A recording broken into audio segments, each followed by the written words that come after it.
Narito na po yung aming bisita, yung aking partner every Thursday, ha? Walang iba kundi si dating Senador Bongbong Marcos. Sir, good morning, partner. Magandang umaga, parang Erwin. Magandang umaga sa lahat ng nagsusubaybay sa atin. Good morning po. Itong problema ngayon, itong patuloy na pagsirit ng mga produkto ng petrolyo ngayon. Talagang umiiyak na ho po yung mga taong bayan. Ano po ang magandang gawin kaya? Meron po ba kayong idea or suggestion sa pamahalaan para maibsan naman? Ang pangamba po namin, kahit ho ako nanghangamba, ay baka biglang tumaas din ang presyo ng bilihin dahil automatic ho yun, di ho ba? Dahil we transport goods sa kung saan lugar, lalo sa inyo sa Ilocos Norte, yung mga gulay binababa nyo rito, tataas ho syempre pagdating dito sa merkado. Ano naisip ninyong pamamaraan or maybe isuggest sa gobyerno para medyo hindi masyado maramdaman namin ni consumer, pati kayo na rin, itong pagtaas ng presyo ng gasolina, sir? Unfortunately, tama ka, parang Erwin. Pagka tumaas nga ang presyo ng oil, lahat ng langis, lahat ng produkto na nanggaling sa sumusunod lahat yan. Kasi malaking bahagi sa cost ng kahit na anong bagay, kahit agricultural product, kahit manufactured product, transportation mula dun sa pinag-anihan, pag-agriculture mula sa planta na kusang ginawa yung produkto ay siyempre isasakay sa truck yan o isasakay sa barko. Napaka-importante yung presyo ng langis para maging cost effective ang kanilang ginagawa. Kaya ang problema kasi, ang nangyari talaga dito ay worldwide ang crisis sa oil. Nag-umpisa yan sa LPG, sa liquid petroleum gas, pati sa LNG, liquid natural gas, sa Europe. Dahil nagkaroon sila ng isang winter na napakalamig at napakabigat. Kaya't na malakas ang kanilang naging konsumo sa kanilang oil, pero sa kanilang gas. Pero ang talagang nangyari dito ay yung supply lines natin. Napag-usapan na natin ito noon isa sa pinaka malaking nakita nating pagkukulang sa sistema ng ating ekonomiya ay ang hindi matibay ang ating supply lines. Nagka-problema lang ng konti, nagka-pandemya, putol ka agad yung mga supply line natin at hindi mapaabot ang produkto mula sa planta, mula sa bukid hanggang sa consumer. Yun ang nagiging problema dito sa ngayon ang nangyari kasi dahil sa climate change. Lagi tayo nagsasabi, ayaw na natin ng oil-fired, ayaw na natin ng coal-fired. Kaya tinutulak natin, sinasabi natin, palitan na natin, tanggalin na natin sa sistema natin yung oil-fired, tanggalin na natin sa sistema yung coal-fired, yung iba pati nuclear, tanggalin na natin kasi hindi renewable. Pero hindi pa nakahanda yung alternative sources of energy para saluhin yung nawala na supply na galing sa traditional sources. Yan ang nangyari sa buong mundo, kaya nagkaganito. Kasama na rin dyan yung mga hindi mo akalain talagang yung COVID changed everything Hindi mo akalain yung mga driver ng truck ay iniwanan nila yung trabaho nila kasi sa nakarang isang taon, wala naman silang trabaho talaga dahil naka-lockdown lahat. Kaya umalis na sila sa kanilang pag-truck driver. So wala silang truck driver ngayon para dadalhin yung mga... Ganun lang kasimple yung problema. Ngayon, sa Singapore, sa Hong Kong, sa Guangzhou, yung nakapaligid sa atin ng mga puerto na malalaki, nakapila ngayon yung mga barko na magde-deliver pati ng gas at hindi nila ma-unload yung kanilang cargo dahil skeleton crew ang mga puerto. Kahit kakaunti lang ang tao, kakaunti lang ang ma-process nila. Kasama na rin yan dun sa itong crisis na ito. Kaya tayo tinatamaan, kaya tayong inaabutan kasi meron talagang crisis sa world market sa oil products. Ngayon, para sa atin sa Pilipinas, tanggap naman natin na wala tayong influensya, wala tayong control sa presyo ng langis sa world market. Siguro, ang maaari lang natin gawin is yung mitigation. Yung sinasabi ko na hindi naman masyadong bigla ang pagtaas ng presyo ng langis at saka ng petroleum-related products. Yun ang naging suggestion ko dati ay yung OPSF, yung Oil Price Stabilization Fund na meron tayo noon. Ulitin ko lang, yung Oil Price Stabilization Fund, isang malaking pondo yan. Ang nagko-contribute dyan ay yung mga oil companies. Yung pondo na yan, billion-billion piso yan.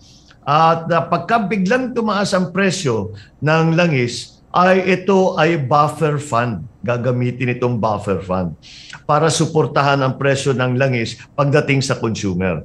So pwedeng tumaas kaunti, yung kailangan pang bayaran, doon kukunin sa Oil Price Stabilization Fund. So ang maramdaman lang yung consumer, yung counting pagtaas lang ng presyo.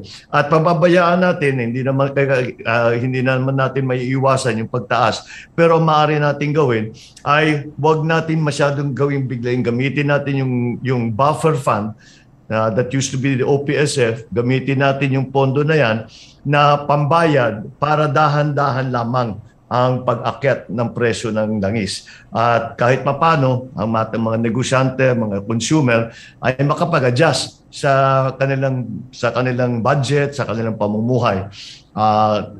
Kahit papano, pati mga negosyo, ganun din. Kasi ang mga negosyo, siyempre, pinaka-importante sa kanila, makapagplano sila. Kahit pababa ang ekonomiya, basta't alam nilang pababa, at least makapagplano sila. That's the most important thing, yung may stability at saka merong predictability ang ating ekonomiya. And that's why ang suggestion ko, bumalik tayo. May OPSF fund na yan nung 1970s pa. Pero nawala nung panahon ni FBR, nasa Congress pa ako noon, nasa House of Representatives pa ako noon, ay alaala ko yung pondo 8 billion pesos ang laman noon. Pero kinancel na yon. Pwede siguro natin balikan yung buffer fund na yan. Actually, kinausap ko si Secretary Alcusi tungkol dyan. Nagkataon, nag-usap kami. Pinag-usapan nga namin itong crisis at sinasabi nga niya, gusto nga niya magandang idea yung OPSF. So siguro balik-balikan natin yan. Tingnan natin kung pwede natin gawin. Sa palagay ko, pwede natin gawin. Hindi naman natin kailangan baguhin masyado yung sistema noon. Pwede lang natin ipagpatuloy. Siguro dahil may mga bagong batas, may mga bagong regulation, i-fine-tune na lang natin. Pero yung konsepto ng OPSF para kontrolin ang pag-fluctuate, ang pagtaas, pagbaba ng presyo ng langis. Yan ang sa aking palagay. Dahil nga wala tayong control sa presyo sa world market, ito lang ang ating magagawa para to cushion the blow, para sa ating mga consumer at saka sa mga negosyante. Panahon ho yata yan, correct me if I'm wrong, Sen, panahon yata ni Daddy ho ninyo yan, ni Pangulong Marcos, yung OPSF yan, ngayon nung mawala na siya, at saka naman ibinasura na ng Kongreso, di ho ba? Yung dyan na pumasok yung Oil Deregulation Law na ang purpose sana, pag wala ng OPSF, kanya-kanya na pababaan ng mga kumpanya. Hindi, kabaligtaran, pataasan ngayon yung at ang nahihirapan, ang consumer, naririnig ko nga ho sa tatay ko, I was in a grade school, sinasabi nga niya na tumaas ang langis, pero may OPSF, laging laman ng balita na OPSF, pinagana na naman ng Pangulong Marcos, kaya hindi masyado ramdam ng taong bayan noon ng pagtaas ng mga presyo ng langis. Correct me if I'm wrong. Dahil noong 1973, nagkaroon ng oil crisis sa buong mundo. Biglang tinaas ng mga oil producing OPEC, biglang nagtaas ng presyo. Dahil masasabi nila undervalued daw yung kanilang produkto, yung langis na binibenta nila. Kaya nagsama-sama gumawa yung sa OPEC at sinabi taasan natin yung presyo. Yun ang response ng gobyerno natin noon ay sige, kung talagang gagawin nila yun, what we have to do para sa consumer, para sa businesses, kailangan gawa tayo ng mitigating program para hindi naman masyadong bigla. At kasi kung halimbawa yung pagtaas ng presyo ng bigas, pwede bang imbis na gagawin mo from Sunday to Monday or Monday to isang araw lamang, tataas na bigla. Kung dadahan-dahanin mo ng 1 buwan, 2 buwan, hanggang 3 buwan, ay malaking bagay na yun kasi makapag-adjust nga ang lahat ng tao. At anong malay natin, baka bago pa tayo umabot dun sa 2-3 buwan sa dulo, nandun na tayo sa presyo pampatas, bumaba uli yung presyo ng langis. So hopefully, ganun na nga ang mangyayari. Itong crisis na ito na nangyayari sa buong mundo, na nahihirapan lahat lalo na sa mga petroleum, sa liquid natural gas, sa LPG, ay sana maayos na yan. At pero in the meantime, kailangan talaga natin bigyan ng tulong pa rin ang ating mga kababayan. Dahil, kagaya ng sinabi mo sa una, Erwin, talaga naman, alam naman natin yan automatic yan Pagka tumaas ang presyo ng langis, tataas ang presyo ng lahat ng commodities. Kaya we have to really find a way. Sana hindi yung Department of Trade, tignan nila na mabuti na maupuan ng konti yung pagtaas ng presyo ng commodities para naman makabalik na tayo sa trabaho, makabalik na tayo sa ekonomiya natin, makarecover na tayo. Sir, panghuling katanungan na lamang, since we're running out of time, hingin ko lang po ang inyong reaksyon dito po sa mga balibalita na suportado ho raw kayo ng ilang mga transport groups, karamihan mga malalaking transport groups, at ayon sa kanila, ikaw raw po ang transport sector's best bet sa 2022 election. Alam ko nakakatabaho ng puso yun, pero ano ho ang reaksyon nyo dyan na yung mga transport groups, mga driver, mga operator, sang-ayon ho sa inyo? Sadya ko silang talagang pinuntahan at kinausap na mabuti at nagpangplano dahil pinag-usapan lang natin yung pagtaas ng presyo ng langis. Ang gumagamit dyan, ito mga transport group.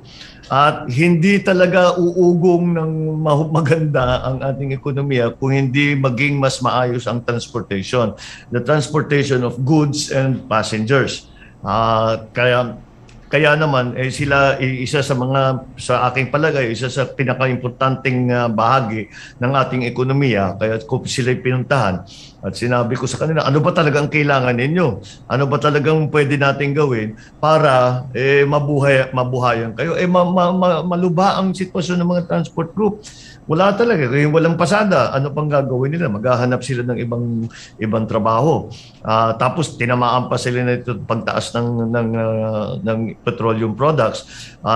Talagang nakikita natin kung yung mga bumabiyahe papasok palabas ng NCR, nakikita ninyo nandiyan yung mga tricycle driver, yung mga jeepney driver nakaparada lang doon sa tabi. Nakakaawa naman, naglilimos na lang yung iba dahil wala nang ibang mahanap buhay. Kaya pero pag tinitingnan mo ang sistema ng ekonomiya, transport is going to be a key element na masasabi natin dahan-dahan nabubuhay ulit ang ating ekonomiya. At hindi mangyayari yun hanggang yung mga transportation natin, yung pag-delivery ng goods and services, pati na pasahero, ng cargo, lahat yan ay maging maayos. Kasi kung kulang ang supply, kulang ang raw material, kung hindi dumadating sa panahon, parang urong-sulong ang magiging progreso natin sa ekonomiya. Kaya inuna ko sila at sinabi ko isa sila sa mga transport ko ang una at pinahayag ko nga sa kanila, pinaliwanag ko sa aking pananaw, napaka-importante na makabalik na ang ating mga iba't ibang klase na transportation, cargo, pasahero, tricycle, jeepney, bus, lahat yan. Kailangan makabalik lahat yan. We came to an agreement na ito yung ating gagawin. Pagka nagkataon tayo, ito yung mga gagawin natin. Kaya naman siguro, sabi ko, mag-partner na tayo para magawa na natin itong ating pinaplano. Partner, gustuhin ko man na makipagkwentuhan sa'yo pero we're running out of time. I guess I'll see you again next week. Promise, partner? I hope to see you before then. Alright. Sige. Maraming salamat po, the former Senator Bongbong Marcos. Ingat po kayo, sir. As usual, maraming salamat paring Erwin at maraming salamat sa lahat ng nakikinig at nanonood. Magandang tanghali po sa inyo lahat.